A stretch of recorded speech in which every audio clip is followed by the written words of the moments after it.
सुरू करू.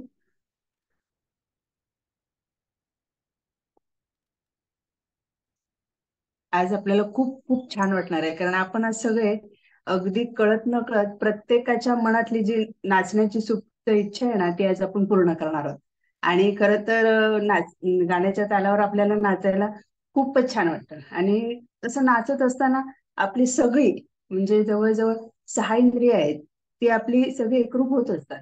पण हे होत असताना तुम्ही म्हणाल 6 इंद्रिय कोणती, तर 6वं इंद्रिय आहे आपलं मन. ही 5 इंद्रिय आहेत ती लिखितच आहेत.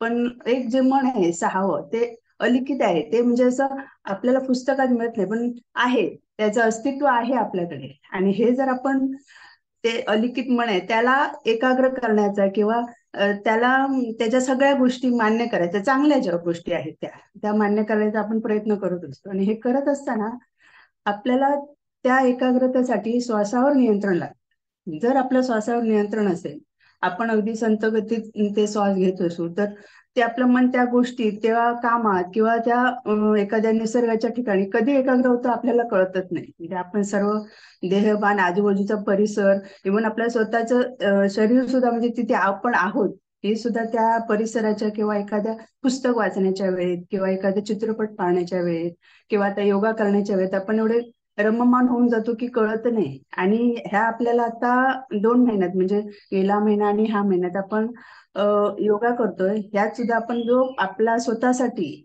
45 मिनिटं कधी काढतो आणि त्या 45 मिनिटात आपण त्या मनाला किती एकाग्र करण्याचा प्रयत्न करतो. आणि हे सगळं करत असताना श्वासावर नियंत्रण करतो. श्वासावर नियंत्रण करताना ह्या सगळ्या गोष्टी आपण कुठून शिकतोय, तर आता अष्टांग योगातून शिकतोय.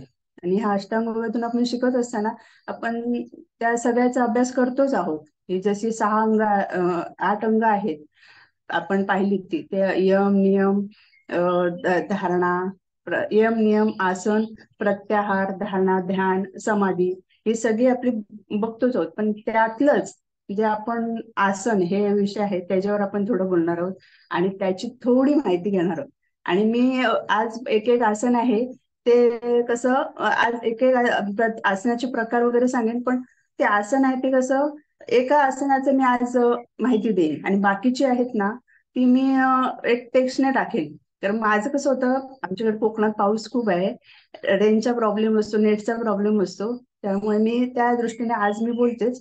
पण जेव्हा मला जसं शक्य होईल, जसे जसे आसनं आहेत त्यांची नावं आणि त्यांचे फायदे हे सगळं मी सांगत जाईल. तर आपण त्या आसनाचे प्रकार जाणून घेऊया. मुख्य प्रकार आहेत 4. एक पोटावर झोपून करायचं आसन, दुसरं नुसतं झोपून करायचं आसन, तिसरं बैठक स्थितीतील आसन आणि चौथं आहे उभ्या स्थितीतील आसन. आणि त्याच अनुषंगाने पोटावर झोपून करायच्या आसनाच्या प्रकारातलं भुजंगासन, धनुरासन, शलभासन, नौकासन. आणि झोपून करावयाच्या आसनामधले प्रकार आहेत सर्वांगासन, मत्स्यासन, हलासन, नौकासन, पवन मुक्तासन आणि शवासन. नंतर आहे बैठक स्थितीतील आसनं, पद्मासन, आकर्ण धनुरासन, वक्रासन, वज्रासन आणि पश्चिमोत्तासन. आणि उभ्या स्थितीतील आसन आहेत वृक्षासन, वीरासन आणि त्रिकोणासन आणि शीर्षासन. तर आज आपण पहिल्यांदा भुजंगासनाचे फायदे बघूया. हम्म? तर या आसनाचा संबंध मुख्य पोटाच्या स्नायूंशी आणि पाठीच्या कण्याशी येतो. त्यामुळे भुजंगासन म्हणजे जसं वक्राकार दृष्टी होते त्यात म्हणजे पाठीच्या कणाला भाग येतो अगदी. आणि त्यामुळे काय होतं की पाठीच्या कण्याचा लवचिकता वाढते आणि पोटाच्या स्नायूमुळे ताण आल्यामुळे त्यांची पचन शक्तीवर आपला चांगला परिणाम होतो. खरं तर ही आपण आसनं सगळीच म्हणजे एका दोन दोघं ते असं आपण ही सगळी ह्या योगासनाच्या ह्या आपल्या सकाळच्या शिक्षणमध्ये करतच असतो. जेव्हा त्या शिल्पांगण करतात ना तेव्हा ते लक्षात येतं हे कोणतं मयुरासन आहे का, हे पद्मासन आहे का, असं म्हणजे थोडा थोडा तो भाग त्यात येऊन जातो. आणि त्यात बाकीच्याही गोष्टी त्या ऍड करतात, त्यामुळे तो मुख्य हेच आसन आहे असं त्या लक्षात येत नाही तिथे. किंवा हे आज मॅडमने भुजंगासनच केलं आहे किंवा पद्मासनच केले असं नाही, त्यात एक दोन आसन कॉम्बिनेशन जे म्हणतो ना तसं करून त्या करतात. तर मी ह्यापुढे तुम्हाला कसं करेन त्या आसनाची माहिती टेक्स्टवर देत जाईन. आणि त्याचे फायदे आणि असण्याचा प्रकार असं ते देत जाईन दर दिवशी असं. आणि इथे मला बोलण्याची संधी दिली त्यामुळे शिल्पा मॅमचे आणि सर्व ग्रुपचे मी खूप खूप आभारी. थँक्यू. येस,